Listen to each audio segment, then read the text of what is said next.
വടകരയിൽ യഥാർത്ഥത്തിൽ ആരുമായിട്ടായിരിക്കും ധാരണ? ഇപ്പൊ കേരളത്തിൽ ആകെയുള്ള കോൺഗ്രസിന്റെ BJPയുടെ അക്കൗണ്ട് പൂട്ടിക്കും എന്ന് പറഞ്ഞ ഒരു മുഖ്യമന്ത്രിയാണ് ഇന്ന് കേരളം ഭരിക്കുന്നത്. പൂട്ടിക്കുമെന്ന് പറയുന്നത് പാഴ്വാക്കല്ല. രാജ്യത്ത് തുടർച്ചയായി 10ാം വർഷത്തിലേക്ക് BJP പോകുന്നു.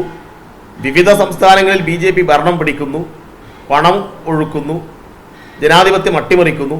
പക്ഷെ അപ്പോഴൊന്നും കേരളം അതിന് കീഴ്പ്പെട്ടിട്ടില്ല. അത് കേരളത്തിൻ്റെ ഇടതുപക്ഷത്തിൻ്റെ കരുത്തുകൊണ്ട് മാത്രമാണ്.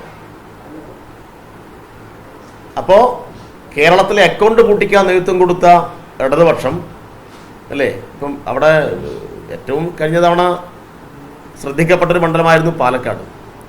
പാലക്കാട് ജയിച്ച ഒരു MLA എന്തിനാണ് ഇപ്പോൾ ഇവിടെ വന്ന് മത്സരിക്കുന്നത്? അവർക്ക് ആരെ വേണമെങ്കിൽ സ്ഥാനാർത്ഥിയാക്കാം.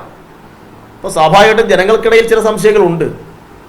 അതുകൊണ്ട് ഈ മത്സരത്തിൽ കൂടി BJPക്ക് കേരളത്തിൽ വീണ്ടും അക്കൗണ്ട് തുറപ്പിക്കാൻ ആവശ്യമായ കാര്യമാണോ ഉണ്ടാവുക എന്ന് കേരളത്തിലെ ജനങ്ങൾ സംശയിച്ചാൽ അത്ഭുതപ്പെടാനില്ല. കാരണം രാജ്യസഭയിലേക്ക് ഒരാളെ ചുളുവിൽ കൊടുക്കുകയാണ് BJPക്ക് വേണ്ടി. രാജസ്ഥാനിൽ ഇപ്പോൾ കോൺഗ്രസിന് ഭൂരിപക്ഷമില്ലല്ലോ. രാജസ്ഥാനിൽ കോൺഗ്രസിന് BJPക്ക് രാജ്യസഭയിലേക്ക് ഒരു സീറ്റ് കിട്ടാൻ സ്വാഭാവികമായിട്ടും ആലപ്പുഴയിലെ BJP ആർക്ക് വോട്ട് ചെയ്യും? ഇതൊക്കെ വലിയ കണക്കൂട്ടലിലെയോ അത്രയും വലിയ നിരീക്ഷണത്തിൻ്റെ ആവശ്യമുണ്ട്. ഏത് സാധാരണക്കാരന് മനസ്സിലാവുന്ന കാര്യമില്ലേ? അപ്പോൾ കേരളത്തിൽ ഈ ലോക്സഭാ തിരഞ്ഞെടുപ്പിൽ ആരുമായിട്ടാണ് സഖ്യമെന്നെല്ലാം ഈ ആലപ്പുഴയിലെ തെരഞ്ഞെടുപ്പിൻ്റെ കാര്യങ്ങൾ മാത്രം നോക്കിയാൽ കാണാൻ വേണ്ടി കഴിയും. പക്ഷെ കേരളം വ്യത്യസ്തമാണ്. കേരളം ഇത്തരം കോലീബി കൂട്ടുകെട്ടിനെയെല്ലാം ചവറ്റുകുട്ടയിൽ എറിഞ്ഞ ചരിത്രം മാത്രമേ കേരളത്തിനുള്ളൂ.